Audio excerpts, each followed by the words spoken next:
বড়লোক, তোমার কি নিয়ত কি? বড়লোকের মেয়ের সঙ্গে লাগাই দিছো নিজের ছেলেকে। তারপরে আমার মা কোনো কথার উত্তর দিতে পারেনি। তারপরে যখন আমি বাসায় আসলাম, আমাকে মা খুব জোরে জোরে দুটো থাপ্পড় দিল। থাপ্পড় দিয়ে বলল, কি শুরু করছিস? হ্যাঁ, পেটের মধ্যে ভাত নাই আর তুই মেয়েদের সঙ্গে প্রেম করে বেড়াস, মেয়েদের সঙ্গে ঘুরে বেড়াস। পাশের গ্রামের বড়বাবুর মেয়ের সঙ্গে তোর কি রে? তোকে স্কুলে আর যাওয়া লাগবে না, কালকে থেকে তুই তোর বাবার সঙ্গে কাজে যাবি। আমি বললাম, আরে আমি আবার কি করলাম? আমি তো কিছুই করিনি, ও তো আমার শুধু বন্ধু হয়, তাই না? তখন আমার মা কোনো কথাই শোনে না। এরপরে আমি মন খারাপ করে ঘরের ভিতরে বসে থাকি। তারপরে দেখলাম আরো একজন গ্রামবাসী আসলো। তবে সেটা গ্রামবাসী বলতে লুবনার মামা হবে, মানে আমার যে ফ্রেন্ডটা আছে তার মামা। তার মামা এসে বলল, কি ব্যাপার, আপনার মেয়েকে কি আমার ভাগ্নির সঙ্গে লাগিয়ে দিয়েছেন নাকি?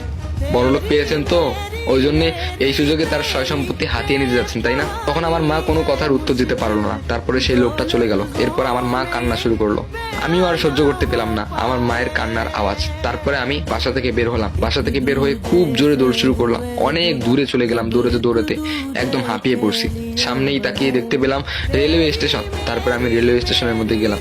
কিছুক্ষণ পরে একটা ট্রেন আসলো। তারপর আমি ট্রেনের মধ্যে উঠলাম। ট্রেনের মধ্যে উঠে দেখতে পেলাম অনেক রকম মানুষ, কারো পা নেই, কারো হাত নেই।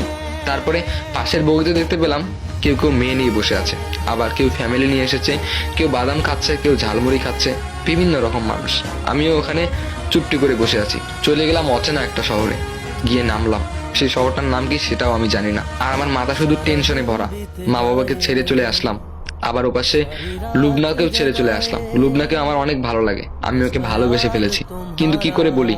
লুবনা হয়তোবা আমাকে অনেক খোঁজাখুঁজি করতেছে। তারপরে আমি একটা শহরে গিয়ে নামলাম। শহরে গিয়ে নামার পরে কোথায় যাব কি করব কিছুই বুঝতেছিলাম না। অযথাই হাঁটতে শুরু করলাম। হাঁটতে হাঁটতে একটা পুকুর পাড়ে গিয়ে বসলাম। সেখানে একটা ছেলে বসে সিগারেট খাচ্ছিল। তখন আমি সেই ছেলেটার দিকে তাকিয়ে থাকলাম, আর সেই ছেলেটাও আমার দিকে তাকিয়ে থাকলো। আমাকে বললো, কি রে ভাই, তোর সমস্যা কি? আমার দিকে তাকিয়ে আছিস কেন এরকম করে? আমি বললাম, মানে আপনি যেটা খাচ্ছেন এটা খেলে কি মানে টেনশন কমে? তখন ছেলেটা হাসতে শুরু করে।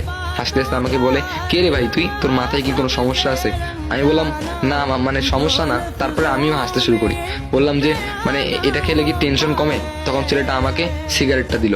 এরপরে আমিও টানলাম, খুব আমার কাশি হলো। এরপরে আমি বললাম যে ধুর, এটা খেলে তো জীবনেও টেনশন কমে না, শুধু কাশিও হয়। তখন ছেলেটা আরো হাসলো। এরপরে আমাকে বললো, আচ্ছা তোর নাম কি, কোথা থেকে এসেছিস তুই?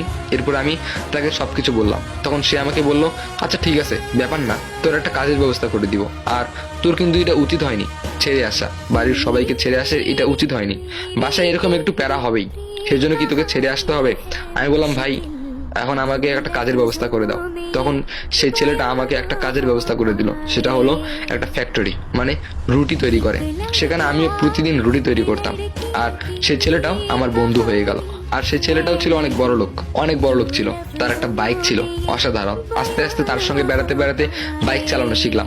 তারপরে দেখতেছি রুটি ফ্যাক্টরিতে কাজ করতে আর ভালো লাগতেছে না। এরপর আমি বললাম, দূর, এটাও ভালো লাগে না।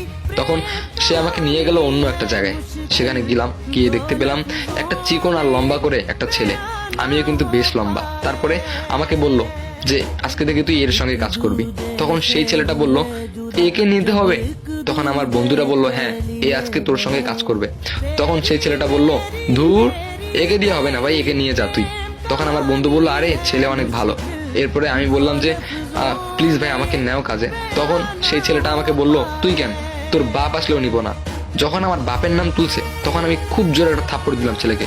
আর ছেলেটাকে থাপ্পড় দেওয়ার সঙ্গে সঙ্গে ছেলেটার চোখ থেকে যে চশমাটা আছে সেই চশমাটা খুলে অনেক দূরে পড়ে গেল। তারপরে ছেলেটা গালের মধ্যে হাত দিল, হাত দিয়ে বললো, ভাই একে দিয়ে হবে, তুই তো হেভি ছেলে নিয়ে আসছিস ভাই। এরপর আমি বললাম, শোন, বাবাকে নিয়ে কোনো কথা বলবি না, ঠিক আছে? তখন ছেলেটা বললো, ঠিক আছে ভাই, তোকেই নিবো কাজে, চল চল, আজকে থেকে তুই কাজ করবি। এরপরে ছেলেটা দৌড়ে এসে চশমাটা নিল। তারপরে আমরা চলে গেলাম একটা হোটেলে। হোটেলে গিয়ে নাস্তা পানি খেলাম। তারপরে আমাকে সব কাজ কর্ম শিখাই দিল। আসলে এদের কাজটা হচ্ছে মাল বুঝেন, মাদক। সেই মাদকগুলো আমাকে দিবে, আর আমি এই মাদকগুলো কিছু কিছু জায়গায় গিয়ে দিয়ে আসবো। আর তারা আমাকে টাকা দিবে, আর সেই টাকাটা নিয়ে এসে আমি একে দিব। তারপরে এ আবার দিন শেষে আমাকে টাকা দিবে। এটাই হলো আমার কাজ। এরকম করে প্রায় কেটে গেল 2 বছর। পুলিশ টুলিশ অনেক কাহিনী হয়েছিল, তবে কোনো প্রবলেম ছিল না, কারণ আমার বন্ধু ছিল বড় লোক। এর জন্য আমি বেঁচে এসেছি। আমার চুল টুল প্রায় অনেক বড় হয়ে গিয়েছে। আমি একদম দেখতে বখাটেদের মতো, তবে আমি জানেন ভিতর থেকে একদম বখাটে না, একদম সাধারণ একটা ছেলে। আমার ভাবতেই অনেকটা অবাক লাগে আমি বাসা থেকে এরকম করে চলে এসেছি। না জানি আমার বাবা মা কেমন আছে, কোথায় আছে, কিরকম আছে। আমার খুবই কষ্ট লাগে এগুলো ভাবলে। যাই হোক, আমার দিন অনেক ভালোই যাচ্ছে। 3 বন্ধু মিলে অনেক মজা করতাম। তবে আমি একদিন আমার বড়লোক বন্ধুকে জিজ্ঞেস করলাম, কিরে দোস্ত, তোর কোনো গার্লফ্রেন্ড নেই? তখন সে বললো, আরে হ্যাঁ, আমার গার্লফ্রেন্ড আছে, আমি তাকে খুব তাড়াতাড়ি বিয়ে করব। এরপর আমি বললাম, আচ্ছা দেখা না আমাকে।